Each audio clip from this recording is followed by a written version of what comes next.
Hey everyone, I'm JK. For those of you who don't know me, I am an independent consultant. I work in cloud and software. I'm a Google developer expert in cloud, and I help teams ship software faster, more reliably, help scale their applications on GCP and AWS occasionally, and help secure and optimize their spend. I do a lot of community talks in various Google developer groups around Australia, and I write at that Substack. Why I made a SaaS? Why bother? Well, I had this problem, and I figured other people might have this problem. I like to solve problems with code, and I've made a few side projects before, and each time it's been because I wanted to solve some kind of problem that I was having. With this option, this particular SaaS is a feature flagging tool, and I wasn't satisfied with any of the options that I could find in the market. I thought they were all either expensive, really hard to use, slow, and I figured I could do better, which, yeah, rookie move. I love solving problems with code and making things, so I wanted to make feature flags really accessible and easy to use for lots of teams. Everywhere I'd worked so far, I found that people weren't using them because they were too cumbersome, so I wanted to try and alleviate that problem. And yeah, if it makes money, hooray, but it's not the core focus. I figured this could be me. I like making stuff that people find useful, and the idea of a SaaS is alluring because the general premise is that you build something once, and then you sell it to many people. And I could be the guy on the beach here, I make a commit, push to prod, and then relax. Then reality hit, and it hit hard. So this is a very accurate diagram of me wearing hats, many hats, and it turns out that SaaS is about 20%, maybe a bit less, of code, and 80+% of everything else. And so this presentation is about everything else, and that list is intentionally extremely long and very small text because there's lots to do.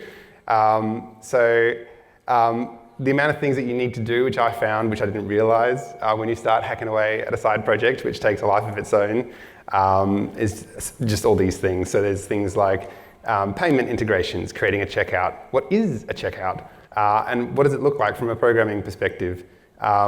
Marketing, you got to do blogs, create images, words that people can understand, that's from your brain that people can understand.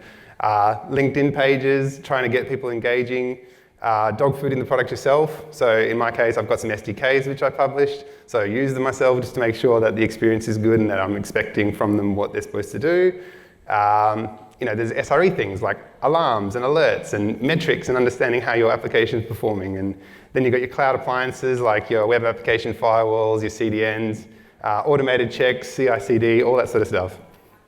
So about 2 weeks before the launch, my date that I set for my launch, this was me. I was like, there's just so much to be doing, and I could start to feel the effects of burnout, which I had never experienced before. But this was, there's many late nights, some all-nighters, just trying to get this thing done by the certain date that I'd arbitrarily set for myself. So there's lots of different roles that I had to play. One of them is marketing. I started learning about marketing techniques, and yes, I watched The Matrix recently, so I tried to combine two memes into one. Getting people to engage with anything that you produce is really, really hard. Like your friends and your family will be like, yeah, go you, you're doing great. But then that's not very useful. Internet points are great, but they're not very useful.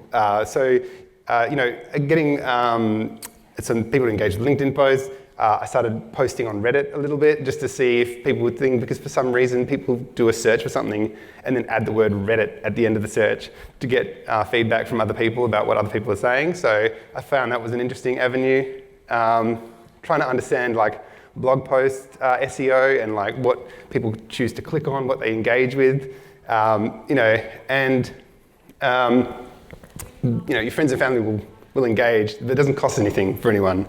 And so you spend a lot of social capital, at least I did, on LinkedIn, posting a lot about it. And then, but you've got to be careful not to overdo it because then people disengage and don't follow you anymore, and you lose that sort of traction that you're getting. But really, you need people, real people, to use the product because it solves a pain problem that they've got, and they can give you really good, honest feedback, especially if you don't know them. Then I also played the role of a salesperson, and I'm not good at sales. I know I'm too honest about what the product is and what it isn't. I will tell stories about people. There are stories about people selling products which don't even exist yet in the startup world. They're like, yeah, this thing does this thing, and we can build that for you. Behind the scenes, they're like madly trying to get this product built by the day that say they would deliver it. So I can't do that. That's not me. I can only sell things which I know work, I've never built. And also saying no to people as well was an interesting one. So I was in a couple of sales calls. People would come to me saying, oh, I've got this problem. We want you to solve your problem. We want you to solve our problem with this tool. And I had to tell them, well, actually, the problem is over here. And you're trying to solve something over here. But being a cloud consultant and a software engineer, and I was able to help them with their problem, but it's not what I was there for. I was there to sell a product. So it's being able to tell no to people was really difficult, and took a lot in me to say that. What else? Yeah. And then replaying some of the calls to myself, just to hear about what I'm talking about, how I'm selling the product. Could I have said something better? And then there was a bunch of people that I was talking to initially when I was thinking about building this product. I was like, hey, would you use this if I build it in this way, and that sort of stuff. And they were all like, yeah, definitely. I need this thing. I need this product. So then I go away and build it, and then I email them saying, hey, it's ready. And they're like, oh, actually, no. So that happened a lot. And then this is including people who told me they really wanted it. And so the emails that I would send them saying, hey, this is ready now, they either go unanswered emails or they just turn around and said no. So sales is really, really difficult. Don't underestimate the value of sales if you have a salesperson with you. And on the fly pitching to different audiences. So there's like meetups around Perth. I go to the one morning startup. For anyone that's been to that, it's really good. There's lots of people talking about what they're building. So I would listen to what other people are building, and then I would stand up and say, hey, I'm building this. But based on the audience in the room, I'd cater to what I was, what their technical expertise was, and then sort of change my messaging a little bit. You also play the role of the customer support hero. So, this is, I don't know if you can see that clearly, but it's meant to be someone who's looking really tired and exhausted, probably a bit like me right now, but you're monitoring the app all the time. You've got to fix stuff as soon as anything pops up, so your alerting and your monitoring has to be really good, and being available to your customers to respond to their needs. So they're probably doing something that you're not expecting, and then helping them with that. Monitoring stuff like traces, latencies, which is why I'm here at this conference.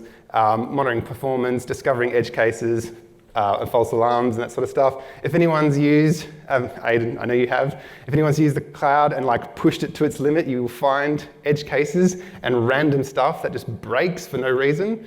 And then you're discovering where the cloud's limits are. So I found a few of those. And then side effects of other stuff, people will try and hack you. As soon as I put the domain live, I started getting all of this. This is actually just the service in Europe. I started getting all of these requests coming through, and it's basically just automated bots just constantly hitting your service, usually from Russia, unfortunately. But as soon as I connected the domain to the app, bots with scripts would just start poking the new domains and hit the API. So use a WAF. I recommend it. There's a blog post there about that if you're interested in more detail. Okay, empathy, really, really important. This is something I learned as well through my years of consulting, which I sort of put into practice here. That something to remember is that your users are real people with real problems, and you're helping them with that problem. So when they're coming to you, trying to put yourself in their shoes can help you understand their needs and their frustrations, especially when they're being difficult. This is the most crucial time. So if you can try and figure out what their problems are and put yourself in their position, it's really, really, it usually ends up in really good results. The ups and downs of being a solo founder, at the classic emotional roller coaster. One day, you're on top of the world because you're getting people signing up. There's a couple of Stripe emails coming in saying people have subscribed, yay. And then the next day you're questioning all of your life choices when there's alarms and fire and everything's breaking around you, or you just can't solve that problem. I had a really nasty bug the other day, which took me a long time to solve. So it's important to acknowledge these ups and downs when you're on your own, because otherwise it can only feel like it's like this long drudgery. And then I mentioned it briefly earlier, but burnout, it's a real thing. I did not think it was, but it is. I'm one of those people that hasn't really burned out because I just love coding. I just love software engineering and building products for people to use. So for me, it's enjoyable, and I never really felt it before. But building this SaaS with all these other things that I had to do, I really started to notice it. And if you're working alone, it's very easy to just work forever and pull all-nighters. So recognizing those the signs of burnout is absolutely crucial. For me, I noticed my mood changed a lot. For those of you who know me, I don't really get angry ever.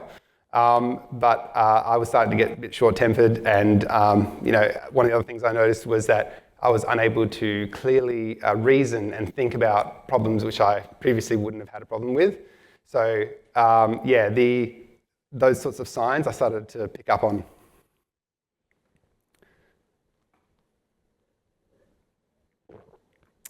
So some of the lessons I wanted to share is that AI can and will spell words wrong multiple times, like lessons here, which is repeated not once, but 6 times with incorrect spelling. Really, from this whole exercise of building some side project, which I actually took to production, put in front of users, went into meetings with, and all that sort of stuff.